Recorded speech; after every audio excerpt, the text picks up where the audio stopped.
So you've lost a lot of friends to Avalanche, and these weren't beginner skiers. Like these are, I'm assuming, expert skiers. Yeah, 10% bad luck, wrong person at the wrong place at the wrong time. But it's only 10%. 90% of the avalanche are triggered by the skier or a member of the group, a victim. So welcome, Dominique Perret, to the Successful podcast. Thank you. So for everyone who doesn't know you, who are you and what do you do? So I'm a Swiss skier. I was born with a passion for freeriding, and I made my life out of the sport. And I was very lucky, very privileged to have a passion and to follow my heart. Yeah, good. And what do you do now?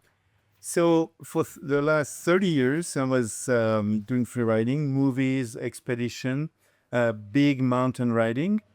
And I realized that the sports just exploded in numbers of practitioners, but accidents also exploded. So something was missing, and I developed an education program, which is online and also on the terrain, to help freeriders, backcountry skiers to get a good education. On safety in the mountain. On safety on the mountain. Exactly. And it's called We Mountain. It's called We Mountain because the idea is really to work as a community. Yeah. So we have the practitioners, but we have the brand, the resorts, the mountain guide, the ski teacher. So it's like a team effort to make the mountain safer. So who do you train? Who can come to your training and how do they find you?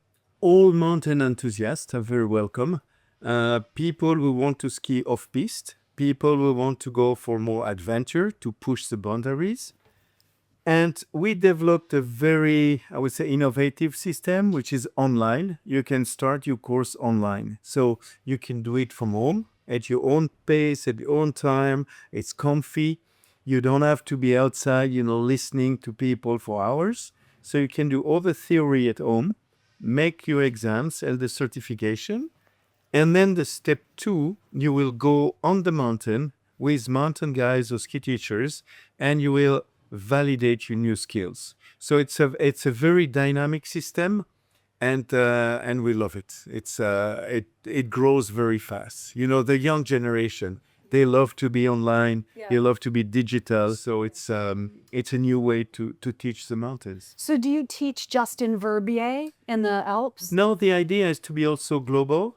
So today we teach people in France, in Italy, Austria, and Switzerland, and soon US and Canada, and also South America, Chile and Argentina. So it's growing pretty fast.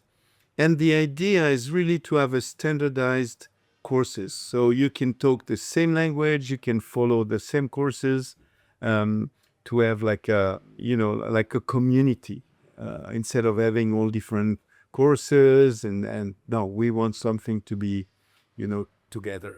So if someone wanted to go on like a lads trip, but they also want to do off-piste, yeah, and they want to be safe, could they do your course in like most people go for like a week, right, on a ski holiday. Could they do your course in like 2 days, the practical side, and then do some heli-skiing? So what they do, they would do the first part online before going to the Alps, okay? Very easy. And then the terrain course is 1 day. Because yes, it's really hard for most of the people to give 2 days for a course. It's too long, People, they have short holiday. They have 1 week.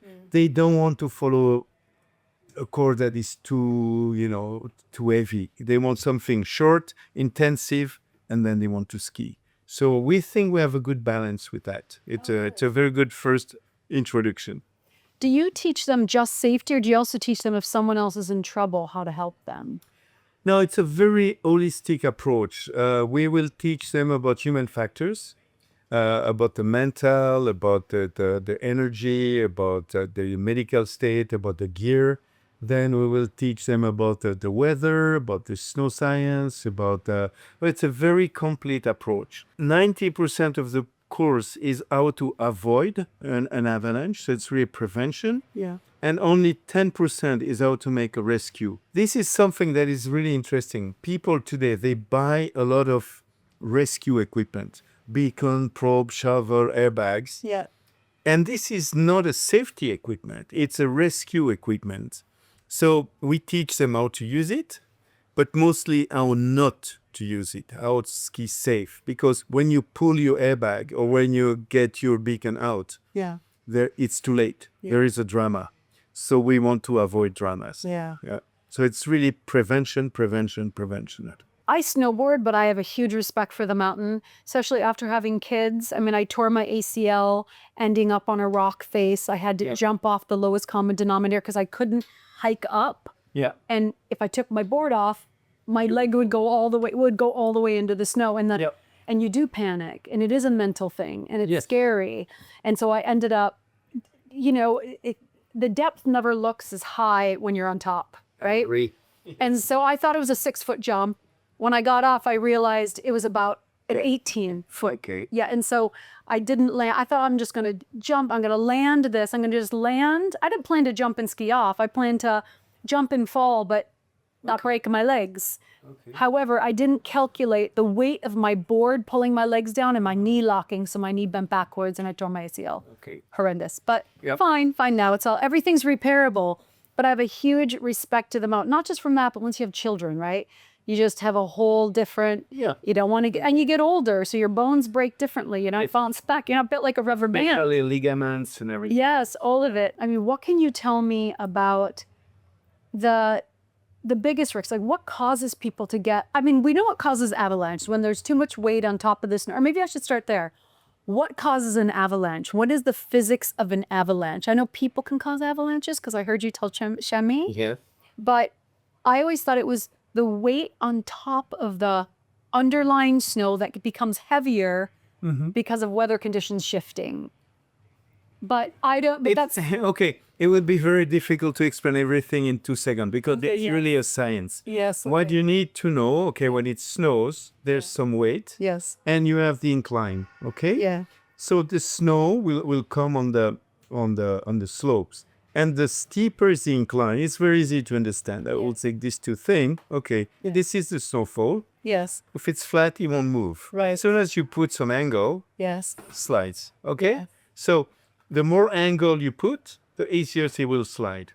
Or the more weight, because the weight will also accelerate the movement. Yeah. So the weight could come from if the sun, Like you put a heavier thing on top. you can put a heavier thing, and you see it will start easier. Yes, Okay? yes. And the weight could come from the sun, just melting the snow, getting more water into it. On the top. On the top, or just a skier, the weight of a skier. So an avalanche is when this very thin balance between the layers get broken and the snow just release. So sometimes you just need just a little bit, just Like, so it could just be an angle like this and nothing's happening. Then the sailor comes, a little pressure, and then it starts you the know, whole. it triggers it. So I like that. it can be really subtle, you know. This is why sometimes you will ski in the morning and things are very safe, Yeah. you know, because it was cold, you know, during the night. And then you come up in the afternoon, maybe you had 5 or 6 hours of sun, the snowpack is a little bit heavier, and it triggers very quickly. So you need to learn all that, you know, it's because you cannot see it. You cannot see the different layers. You cannot see the transformation of the layers. So you have to learn all that. It's impossible to know it. Intrinsically, you have to look. Exactly, you have to learn that. And then you have to learn how to make good decisions because 90% of the avalanche are triggered by the skier or a member of the group, a victim. So most of the time it's bad decision making. So we can work on that, you know. Okay, for 10%, bad luck, wrong person at the wrong place at the wrong time. But it's only 10%. 90% it was a bad decision making. So we can work on that. Yeah. Follow a course, learn how to do this, and you will ride safer. Have you ever been in an avalanche yourself? Not an avalanche. I've been, you know, when you ski really steep faces, you have what we call the fluff, which is manageable. But a real avalanche, no.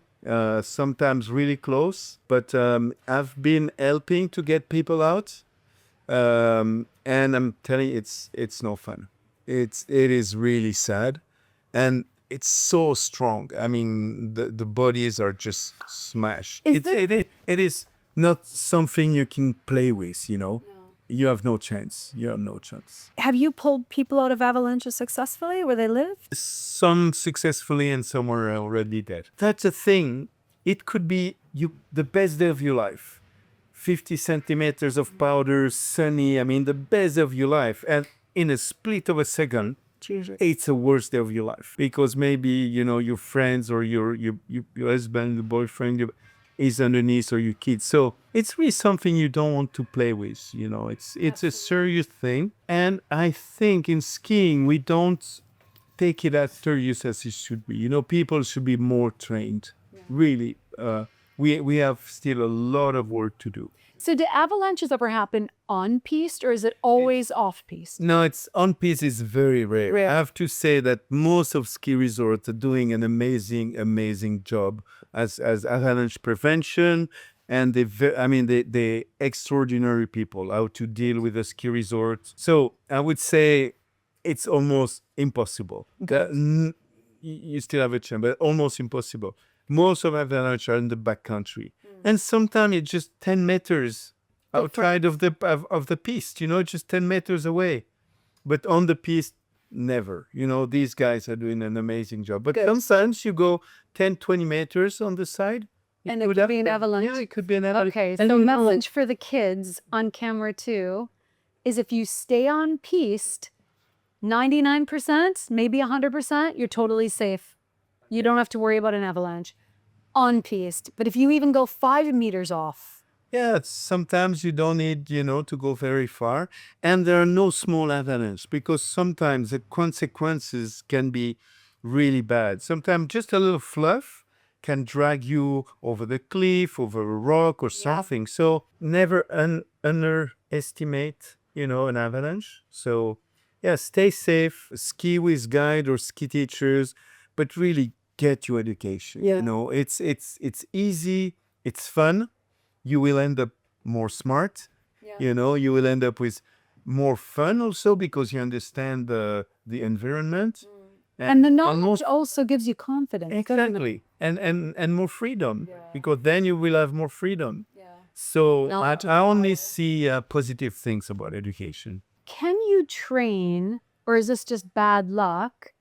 You know, because an avalanche often starts on the top, or can start at well, I suppose it probably could start anywhere on the mountain. Can start anywhere, but most of the time on the top. Yes. So if I'm skiing mid-mountain off-piste, Yes. and I'm a good skier or snowboarder, and someone's up 300, 500 yards, 1,000 meters above me, they can start the avalanche. Yes. How much time do I have? Can I ski out of it? Like, what should I do? Because that would be my fear. If I'm ever skiing and the mountain's behind me and I'm almost, you know, down to the bottom somewhere and there's an avalanche coming, what do I do to protect myself? Do I go to the edge? Because I've thought about this when I've been off piste in Verbier before. It's a few things. First, this is why it is very important for the community to be trained because you don't want an idiot crossing above skier. This is something. What does that mean? Because if you're on top of the mountain and if you see some skiers below, you don't cross laterally. You wait for them to exit on a safe spot. You don't ski over people because if you trigger something, they are dead. Okay? I never knew that etiquette. Did you know that etiquette? So people should have respect for people that are underneath because they are fragile. You know, they are on the avalanche. So this is also something people should learn, that if you trigger it, you might kill other people. So, but if the avalanche comes, the only thing to do is, if it's possible, to go full line, to get some speed, and then to try to exit. So full line means in the center, straight down, and foot get down. some speed, you know, Yes, and get then speed. try to exit very soon. If you want to exit too quick, you will be pushed away and then you will tumble. And then if Is there a way to like take cover and create a hole around you? Because it'll crush you. The snow will crush you. this you cannot. It's so powerful. You will be like blown away.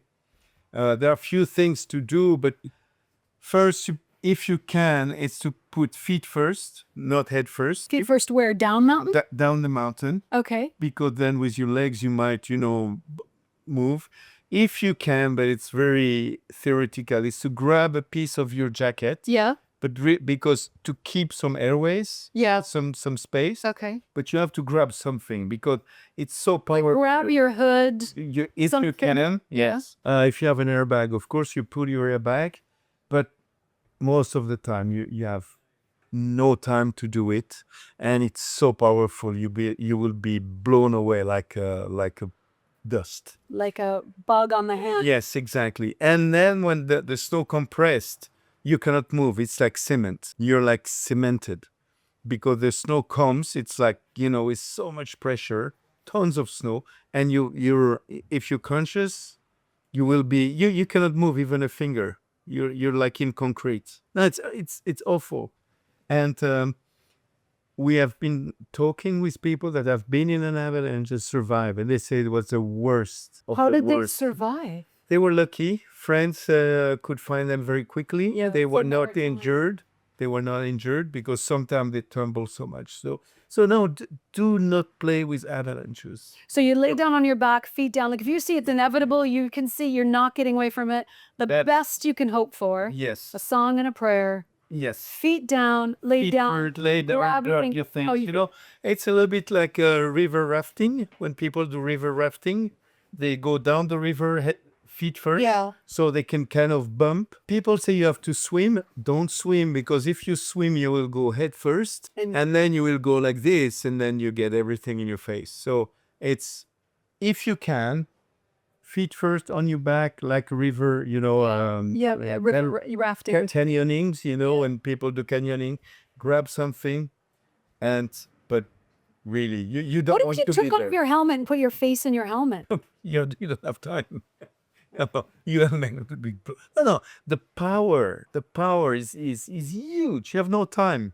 Again, you're like a bug, like the. What if the trees are close? Like you're in the trees That's very zone? dangerous. It's worse to go to the trees? Yes, because trees are obstacles, and if you get taken in an avalanche, and you have trees, you will be in. What if you can quickly climb the tree? The bear. It's so quick. I mean, no, it's really something. It happened like this. By the time you realize, you're already blown away. I'm never going off piste again. But sometimes you end up on a hill and you end up accidentally off piste. Yeah, but In Europe, you don't in America because no, they're so good. The liability is so high. So there's like red ropes, there's lines, or yes, and it's private land. So it's completely different. But no, prepare yourself, prepare your route, know where you're going. This is preparation. But it's like everything in life. The more preparation, the safest you are. Yeah. If you go in the backcountry, is no preparation, your risk level is super high. Yeah. The more preparation, the more the risk level goes down. And if accidentally you are in a place you're not very, we say, comfortable, try to lower the angle. Try really to find a place which is less steep. Lower the angle, you lower the risk. The more angle, the more the risks. Got it. So if you have the choice, try to find something mellow and flat. You will be safe. Okay. You will be safer. So you've lost a lot of friends to avalanche, and these weren't beginner skiers. Like these are, I'm assuming, expert skiers. Yeah, there were some good skiers. Yeah. Yeah. And so why do you think they got caught up in avalanche? Sometimes it was bad luck. Some of them, it was really bad luck. It happens, but 10%. And sometimes it's bad decision making, too much adrenaline, sometimes doing ski movies, filming, pushing your boundaries, getting too much self-confidence. So many things can happen. An avalanche is never one big mistake. It's a sum of many small mistakes you can do with your emotion, with your motivation. Maybe you were tired. Maybe, maybe your equipment was not perfect. And then this little thing, they add up, and then the choice of the line was not perfect. The snow changed a little bit. So your safety is a sum of these little details.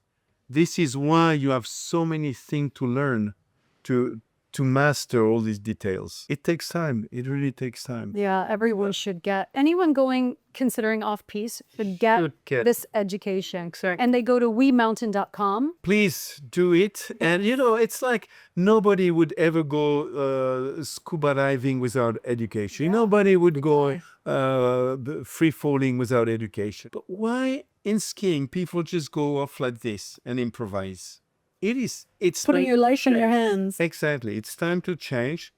And we put together 50 experts from Canada, USA, Europe, doctor, psychologists to make sure we have a very solid program. It's fun. It's digital, so you have no excuse. Yeah, exactly. Yeah. And not only for yourself, but also for the community. Because as you said, you might do a mistake that will kill other people. Yeah. And this is And really you'd have bad. to live with that. Yes. Yeah. So just for yourself and for the community, be smart on the mountain. And being smart is sexy. Being smart is cool. Absolutely. Being an idiot is not cool, No.